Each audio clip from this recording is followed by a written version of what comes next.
Les deux grenouilles à grande bouche. Un livre de Pierre Dailly. Tiens, il pleut.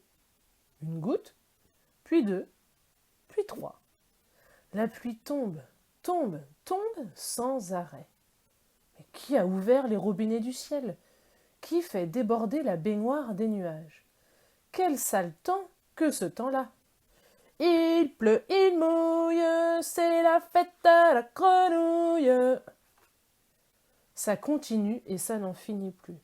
Il trempe, il flotte, il pleut à verse, et voilà que les rivières sortent de leur lit et que les lacs deviennent des mers. Quel déluge! Quelle catastrophe!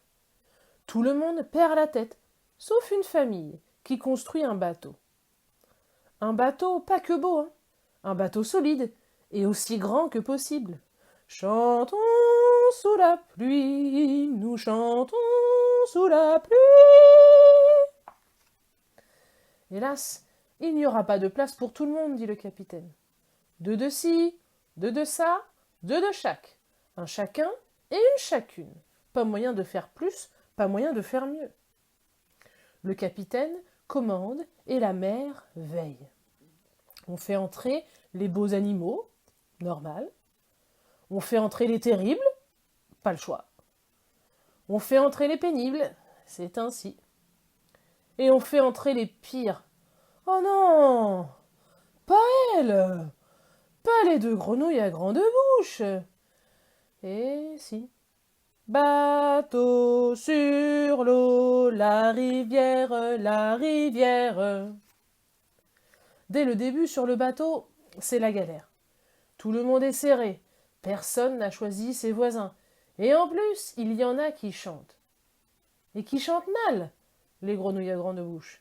Et qui chantent fort? Les grenouilles à grande bouche. Et qui chantent tout le temps? Les grenouilles à grande bouche. Il était un petit navire, il était un petit navire qui n'avait jamais navigué, qui n'avait jamais navigué. Ohé, ohé. Les passagers commencent à parler. Moi, je crois que la pluie, c'est leur faute à ces vilaines grenouilles. Tu crois? Mais si c'est elle, et si elle continue comme ça? Oh là là là là, on ne sera jamais au sec, c'est sûr.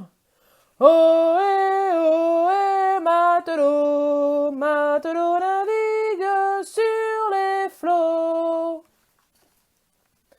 Cela fait 240 jours et 240 nuits que tout le monde est enfermé sur le bateau, autour de l'eau. Rien que de l'eau. Beaucoup trop d'eau. Les passagers ont de plus en plus de mal à se supporter. Les hiboux font passer des nuits blanches à ceux qui leur font passer des jours noirs, les carnassiers donnent des angoisses aux herbivores et tout le monde se relaie pour surveiller les termites.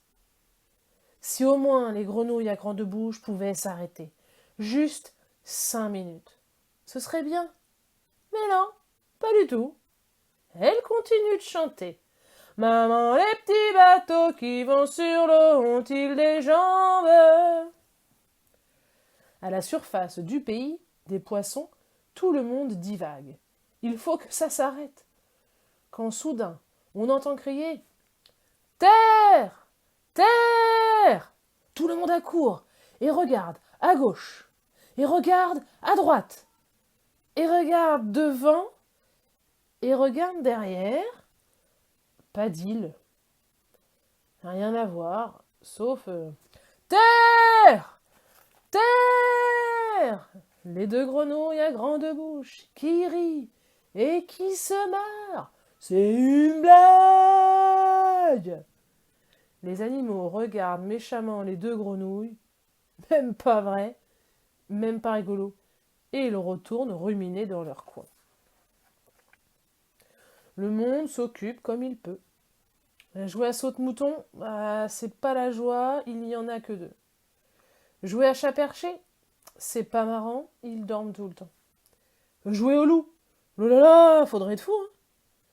C'est long, trop long. Quand soudain, terre! Terre! Terre! Tout le monde accourt. On regarde à bâbord, et regarde à tribord, et regarde vers la proue, et regarde vers la poupe. Il n'y a toujours rien à voir. Sauf les deux grenouilles à grande bouche qui se gondolent et qui rigolent. C'est une blague! C'est une blague! Maintenant, vous arrêtez les batraciens, dit le capitaine. Sinon, la prochaine fois, ça va chauffer. Vous avez ma parole. Oh, d'accord, répondent les grenouilles en chœur. Les passagers ont à peine le temps de se calmer que l'on entend à nouveau Terre! Terre! Les grenouilles ont osé recommencer. C'est une blague! Ce coup-ci, c'est la goutte d'eau qui fait déborder le vase. Et l'eau, ras-le-bol. Le capitaine s'avance. Il a l'air terrible. Les grenouilles, on vous a prévenu. Je sais ce qu'il me reste à faire. Je n'ai pas le choix. Les grenouilles deviennent vert pâle. Pour que la terre ressorte la tête de l'eau, on va faire un sacrifice. Tous les animaux sourient et chantent en chœur. On va faire un sacrifice, on va faire un sacrifice. Quoi? Oui, continue le capitaine en sortant son sabre d'abordage. J'en suis sûr maintenant, c'est ça qu'il faut faire. On va zigouiller quelqu'un. Quelqu'un de vert. Quelqu'un qui a une grande bouche. Et pour être sûr, on va liquider la paire. C'est moche pour les crocodiles. En entendant ça, les crocodiles sursautent et se mettent à pleurer. Heureusement, à ce moment-là, on a entendu la vigie crier « Terre! La terre a refait surface !» Et cette fois, c'était vrai. Tout le monde allait enfin pouvoir descendre du bateau et retrouver sa place sur terre. Depuis, les crocodiles ont les nerfs fragiles et pleurent pour un rien, c'est bien connu. Ils ont aussi gardé une dent contre les grenouilles à grande bouche. Maintenant, vous savez pourquoi. Et les grenouilles à grande bouche? Elles continuent de plus belle, toujours prêtes à casser les orteils et les oreilles. Elles chantent. Ah, les crocrocro, les crocrocro, les crocodiles, sur le bord du Nil, ils sont partis, n'en parlons plus. Ah, les crocrocro, les crocrocro, les crocodiles, sur le bord du Nil, ils sont partis, n'en parlons plus.